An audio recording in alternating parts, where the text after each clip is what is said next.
রাজ্যে একের পর এক অপ্রীতিকর ঘটনার কথা সামনে উঠে আসছে। তার মধ্যে সংবাদ শিরোনাম হয়ে উঠেছে উদ্ধারকৃত মহিলাদের মৃতদেহের কথা। মঙ্গলবার মাতাবাড়ি সিপিএম অঞ্চল কমিটির কার্যালয় সংলগ্ন জায়গা থেকে এক মানসিক ভারসাম্যহীন মহিলার মৃতদেহ উদ্ধার করা হয়।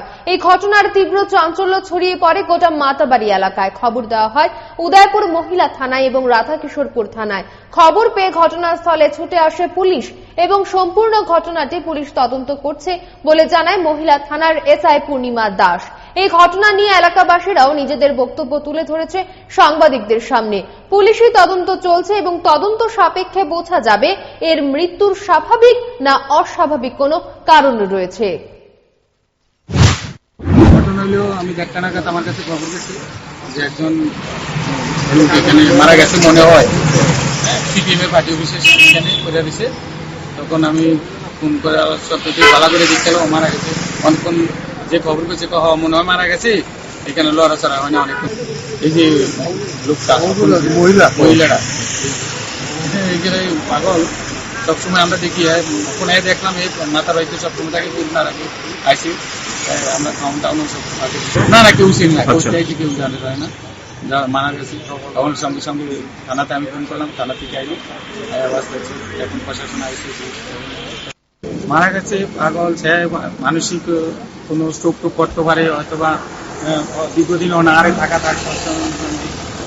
কিভাবে মারা গেছে এটা ডাক্তার দেখো, এটা আমি তো দেখে না। ডাক্তার চিন্তা করবো এটা কি ইয়ে করে কি এরা কিভাবে মারা গেছে পোস্টমর্টম করবো, আমি তো ডাক্তার না। এখানে একটা অপরিচিত ডেড বডি এখানে পড়ে রয়েছে, আমাদের খবর দেওয়া হয়েছে। কোন জায়গায় ডেড বডিটা পড়ে রয়েছে? মাতারবাড়ি। আচ্ছা, আমরা এখানে নেতৃত্বেরা আমরা থানাতে ফোন করেছিল। কয়টা নাগাদ এই ঘটনাটা হয়েছে? আনুমানিক 5টা আমরা খবর পাই। খুন নাকি আত্মহত্যা? একটু ময়নাতদন্তের জন্য আমরা পাঠানোর ব্যবস্থা করছি।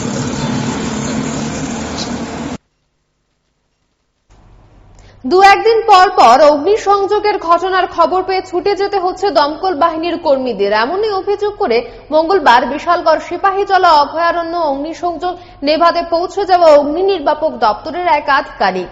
ঘটনার বিবরণে জানা যায় মঙ্গলবার বিশালগড় সিপাহীজলা অভয়ারণ্যে দুপুরবেলায় ভয়াবহ অগ্নিসংযোগ ঘটে। খবর পেয়ে ঘটনাস্থলে ছুটে যায় বিশালগড় অগ্নি নির্বাপক দপ্তরের একটি ইঞ্জিন। জানা যায় দুষ্কৃতিকারীরা দু একদিন পর পর সিপাহীজলা অভয়ারণ্যে অগ্নিসংযোগের ঘটনা ঘটাচ্ছে। অগ্নিসংযোগের ফলে এক প্রকার অতিষ্ঠ হয়ে আছে বিশালগড় অগ্নি নির্বাপক দপ্তরের কর্মীরা। কিন্তু কে বা কাহারা এবং কি কারণে বারবার এই অগ্নিসংযোগের ঘটনার পুনরাবৃত্তি ঘটেছে তার কোন রকম স্পষ্টীকরণ অগ্নি নির্বাপক দপ্তরের কাছে ছিল না এদিন। এবারে প্রশ্ন, কি কারণে এই অগ্নিসংযোগ ঘটেছে তা কবে হবে প্রকাশ? দরকারে কেন ফরেস্টার অফিস থেকে আমরা ফোন করতে আমরা এলে আমরা 4 বার আইলাম। কেন তারা কে বা কারা লাগায় এটা তো আর কইতে পারি না, তবে তারা এটা কয়দিন পরে পরে এখানে আগুন লাগায়। তারা এই আগুনে আমরা এই প্রায় সময় কেন আগুন লাগতেছে, কিন্তু কারণ আগুন নিবানো লাগতেছে আমরা লোক ভিতরে বিজন্তন ঢুকছে। মানে এই বনের যন্ত্রণা অতিষ্ঠিত হয় একবারে সাংঘাতিক অবস্থা। এটা কয়দিন পরে পরেই এইখানে আগুন লাগে, কয়দিন পরে পরেই আমরা ইদানিং আবার 2 দিনে। কি মনে হয় এটা কি ইচ্ছাকৃত হইতে পারে? ইচ্ছাকৃত হইতেছে, নাহলে এটা তো আগুন ধর এইভাবে লাগে না। এটা ইচ্ছাকৃত ছাড়া তো এটা কোনোদিন হইতে পারে না, কারণ আগুন শুধু শুধু আগুন লাগে না।